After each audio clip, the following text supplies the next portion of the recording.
Welcome back to the Derek Smith Spiel weekly update. This one for the first week of April. Starting it off right in the UFC, Dana White announces that on June 7th at UFC 316, Sean O'Malley will get the rematch title fight against Merab Dvalishvili.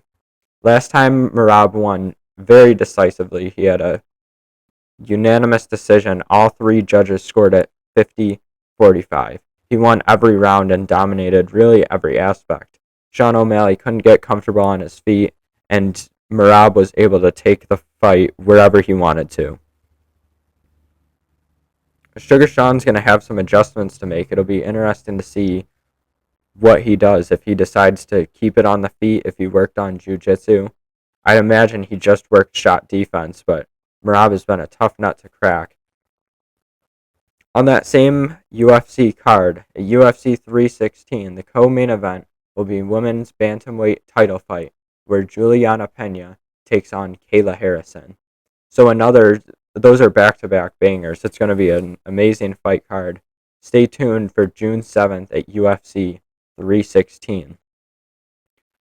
But last weekend at the UFC Fight Night, Lerone Murphy, he remained undefeated by defeating Josh Emmett.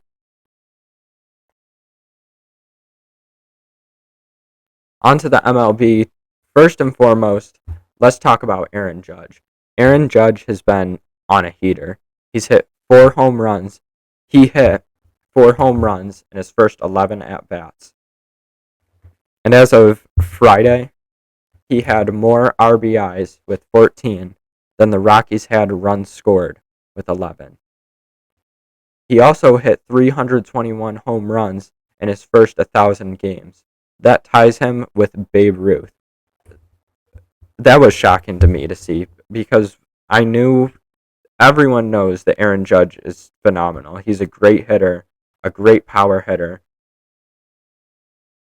But when you put it on that scale, when you put him right next to Babe Ruth, that's insane. Babe Ruth has been unanimously the best baseball player for over 100 years now.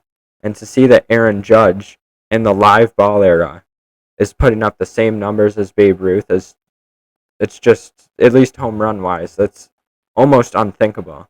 That's phenomenal. Aaron Judge should get a ton more respect. I already think he has respect, but he should really be talked about the way that Patrick Mahomes is talked about in football, because that's phenomenal.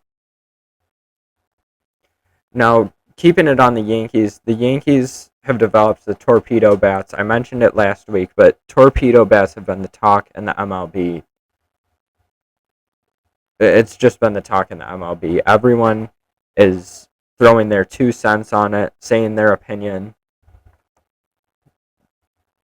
Major League Baseball has relatively uncomplicated bat rules.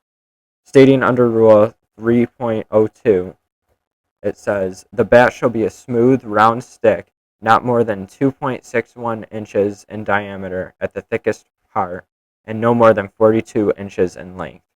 The bat shall be one piece of solid wood. So when you look just at that, no rules were broken by making the torpedo bats. The innovation is really genius, just by stat tracking, seeing where your players connect with the ball on their bat, and just shifting the sweet spot. Yeah, the bats look weird, but they're very effective, and it makes sense. The thought was so simple, but just makes sense, and it's working phenomenally. Every MLB team wants to chip in on this. The pros to the torpedo bats is it gives hitters an advantage. Pitching has advanced a ton between spin rate, tunneling pitches. There's been so many innovations for pitchers, but it seems like there haven't been any innovations for hitters. Obviously, form has gotten better, but other than that, there really hasn't been anything. There's been the pitching machine that simulates specific pitchers' motions and spin rates, but there's been no technology to help hitting. And torpedo bats is the first technology that is helping hitting.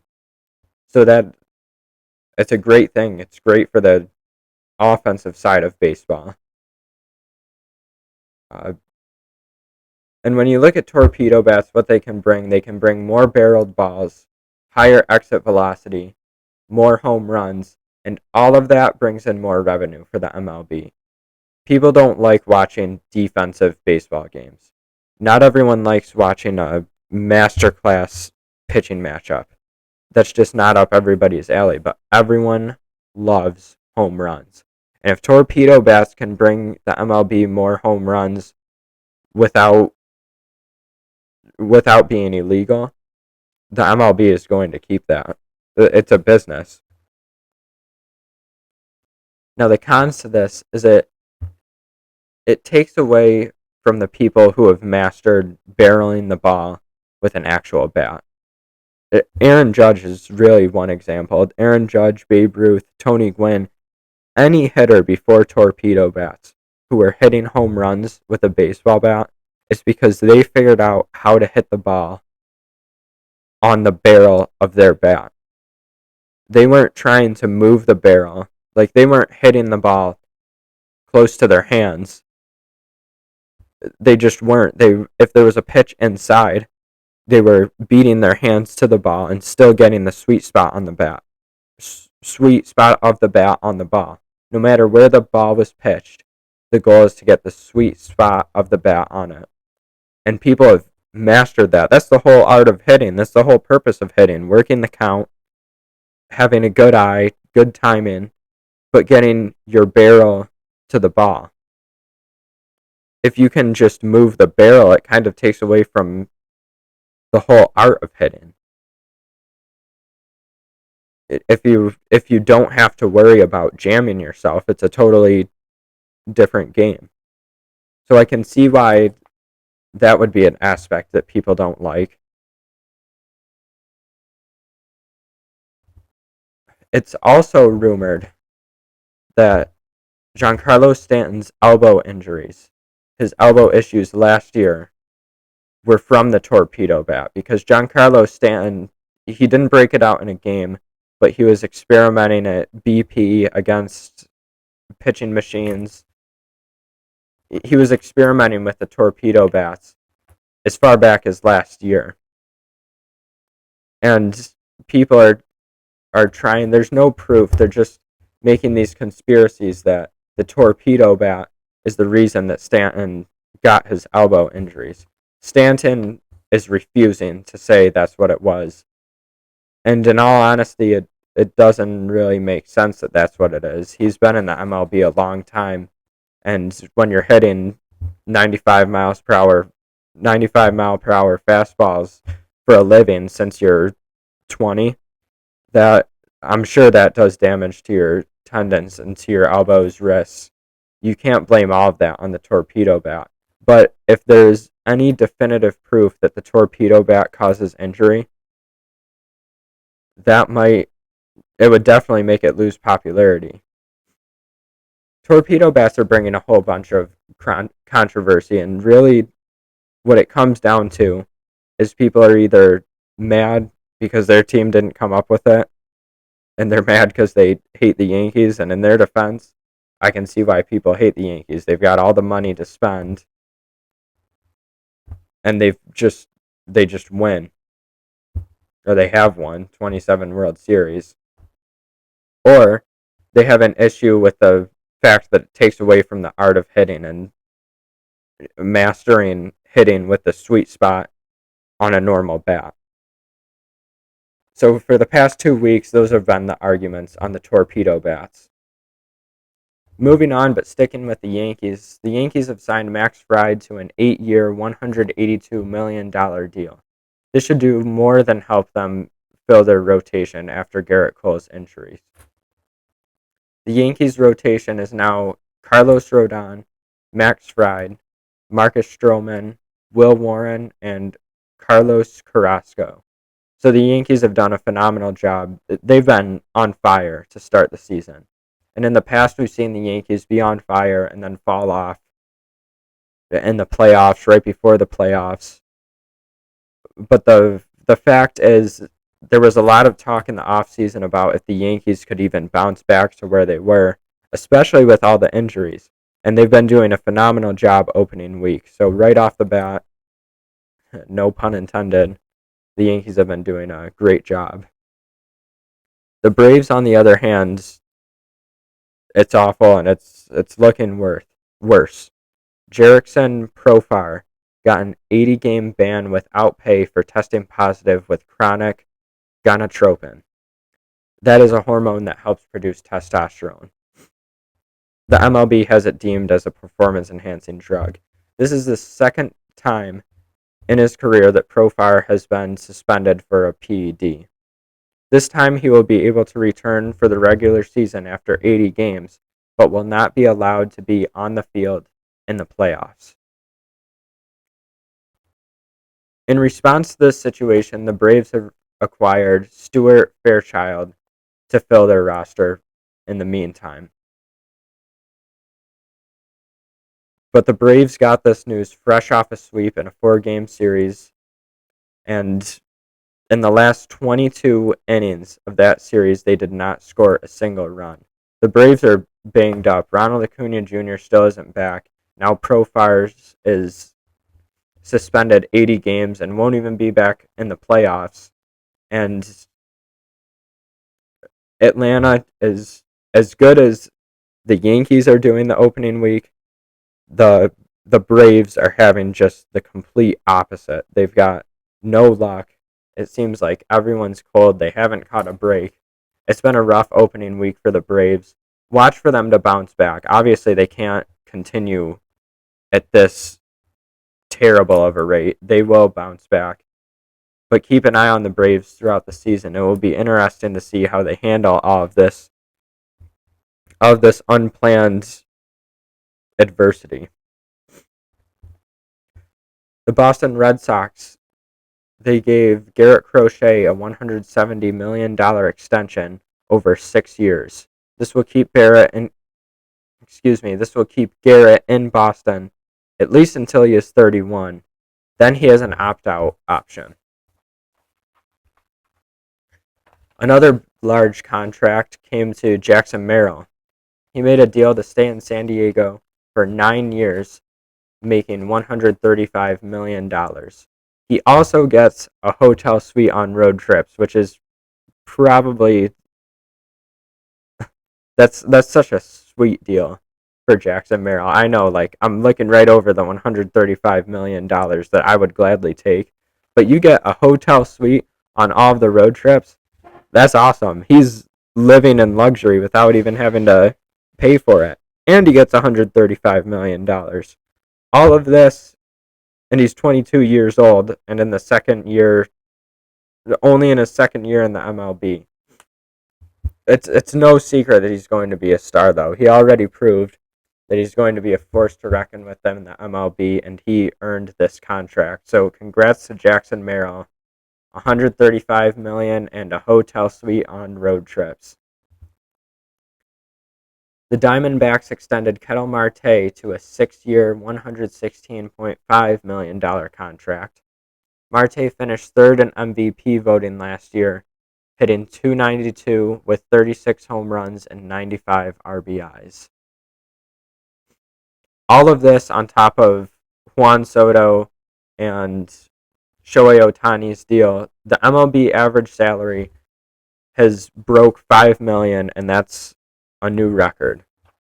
On average, each player is making $5 million in the MLB. However, if you look at the median salary, which,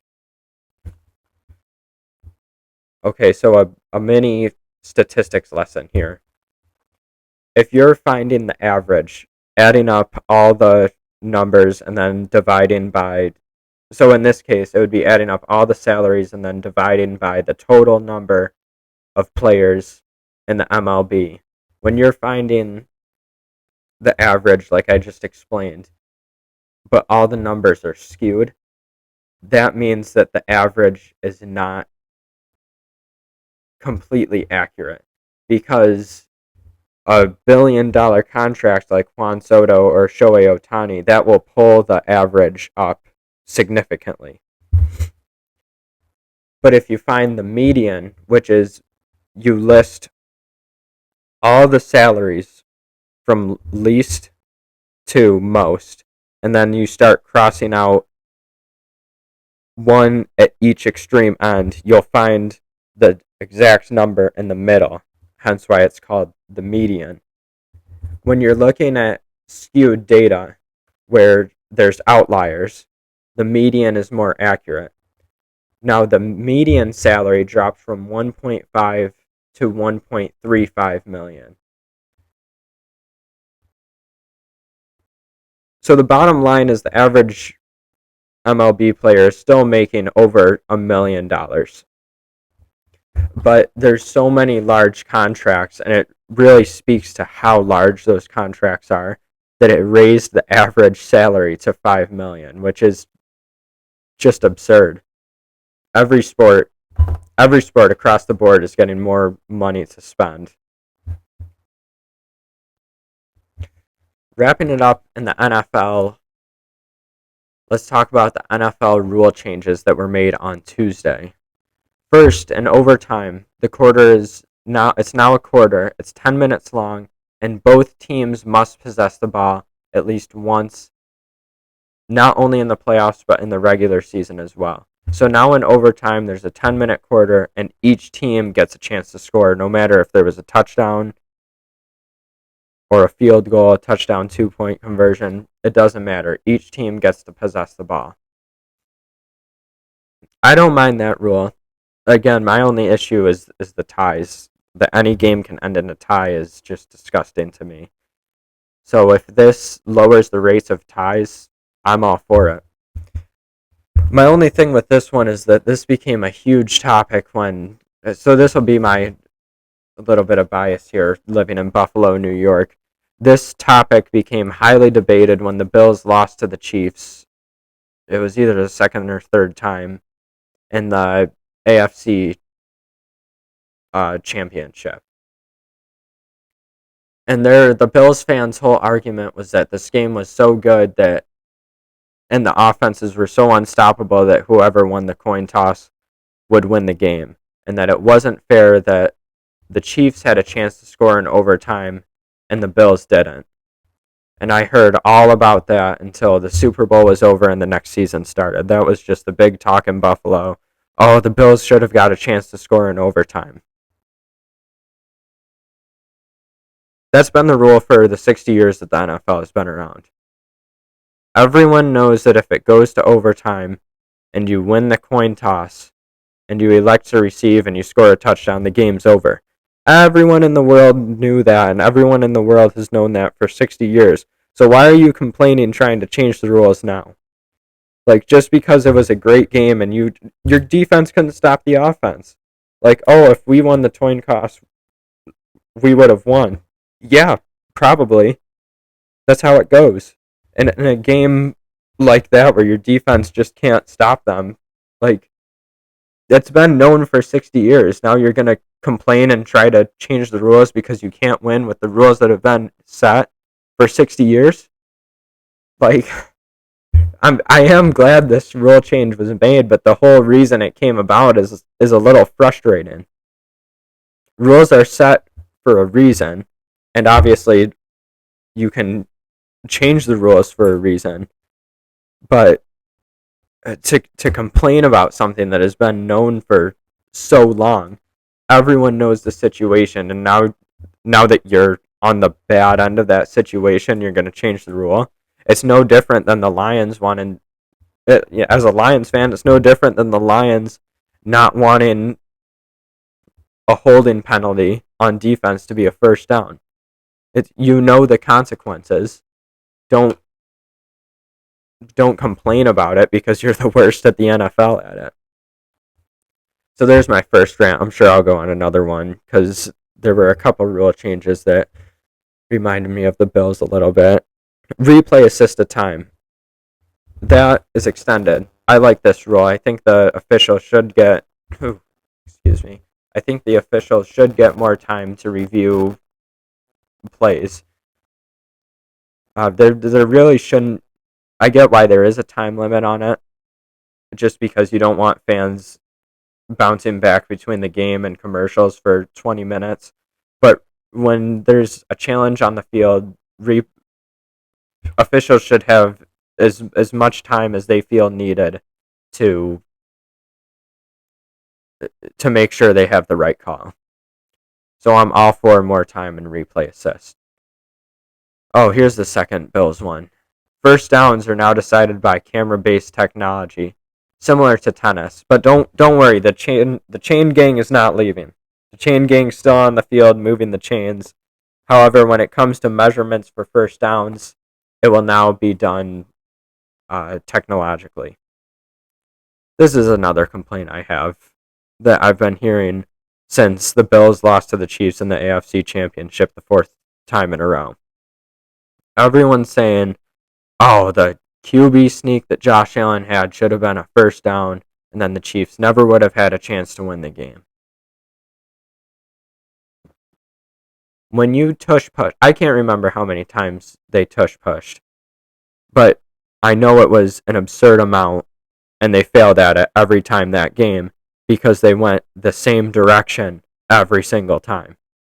If you cannot gain an inch from a tush push, if you cannot decisively pick up a first down from a tush push, and you consistently can't do it,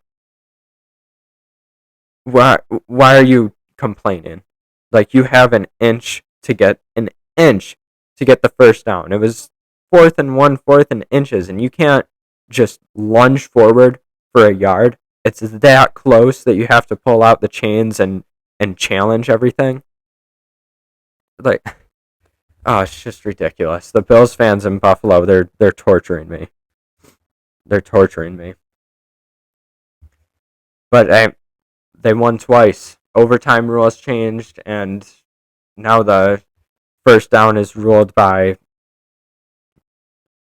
next-gen stats, so they'll figure out another way to lose and try and change the rules. Go Buffalo. But back onto rule changes, the biggest topic in rule changes has been the tush push. The Packers proposed that it was a 10-yard penalty for any time a player pushed the player receiving a snap immediately after the snap.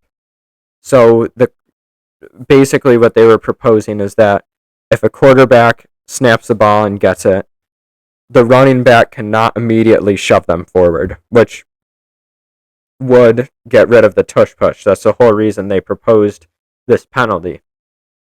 The word immediately was deemed too vague, and there was too much interpretation for that penalty, so it was tabled. It can be, basically it means you can continue arguing about it. It's not completely taken off the table, but it's not enforced yet. Most teams think the Packers are just salty about losing to Philadelphia twice. And the more you read about the argument for rule changes, the more it sounds like just a bunch of kids arguing to change the rule, and oh, you're just jealous because you lost to Philadelphia. No, I think the tush push is unfair. Reading about it is a little bit ridiculous, but this is the hot topic news in the NFL right now. 16 of 32 teams voted to outlaw the tush push. However, 24 teams are needed to agree in order for a rule change. So there is no rule change, but the termination of the tush push, that is also tabled and will be continued to be debated.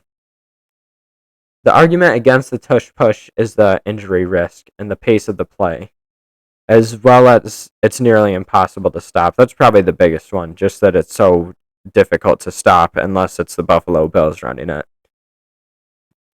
Another argument is that the linebackers are not allowed to shove the back of the D lineman, so it's not fair for the running back or the person lined up behind the quarterback to be able to shove them forward.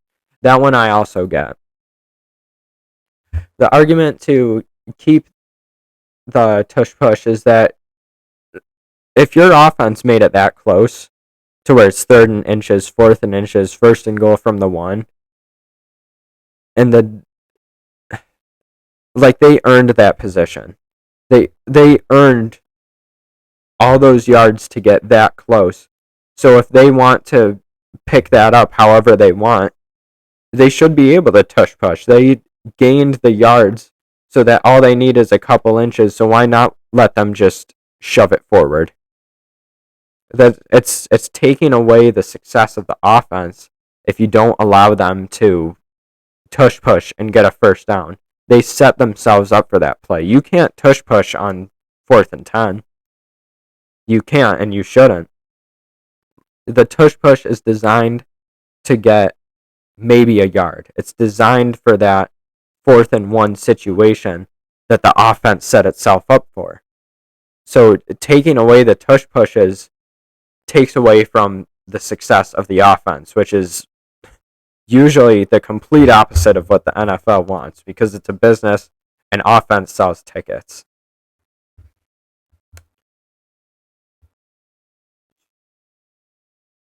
Also, the argument to get rid of the tush push, the main argument is that one of the main arguments is that it increases the chance of injury. However, that argument, there's no data to show that. There's no data to show that. It's just kind of theoretical, hypothetical. It's just another reason that sounds really good when you're trying to get rid of something. So that's an argument to keep the tush push, is just that there's no proof that it creates any injury. But this argument about the tush push is getting so out of hand that people are using a 5th grader's quote. A 5th grader screamed, "More tush pushes." It was his response to a question that a reporter asked him, "What do you think that would make the game more exciting?" And the 5th grader screamed, "More tush pushes." And now grown men are using that 5th grader's quote as a reason to keep the tush push in the NFL. That's how out of hand this argument is getting. And all of it for a play that was ran 0.28% of all snaps last year. So across the MLB and the NFL, it's really the same. It's really the same thing. It's kind of interesting when you look at it. In the NFL, they're trying to get rid of the tush push, which is an offensive play that is nearly unstoppable unless you're the Bills. And in the MLB, they're trying to get rid of torpedo bats, which is a technological advancement, a genius one, that helps the offense. So this is really interesting. It's the first time that both organizations have been trying to limit offense. And when you put it like that, they might just drop all these arguments, because offense sells tickets and makes these businesses money.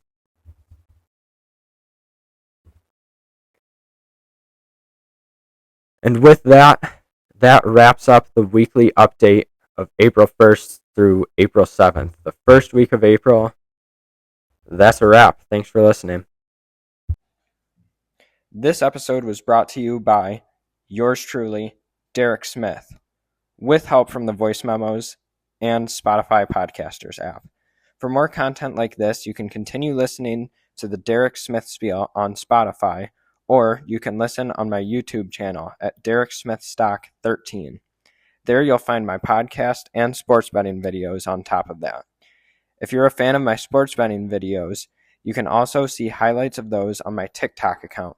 You can find that by searching at SmithStock5 again on TikTok. Enjoy collecting cards? If so, check out my Collects account at Derek Smith Stock to get deals on quality cards. For updates on everything I mentioned, follow my Instagram account. You can find that by searching Derek Smith Stock 13 on Instagram. Not interested in sports? Then go to YouTube and watch Dylan Smith Outdoors YouTube channel. Search Dylan Smith Outdoors. where there are plenty of outdoor content videos, including hunting, catching, trail cam and tree stand setup, cooking, and plenty of laughs in between. Need your lawn sprayed? Whether it's weeds or insects, Greenwood Ecologics has you covered.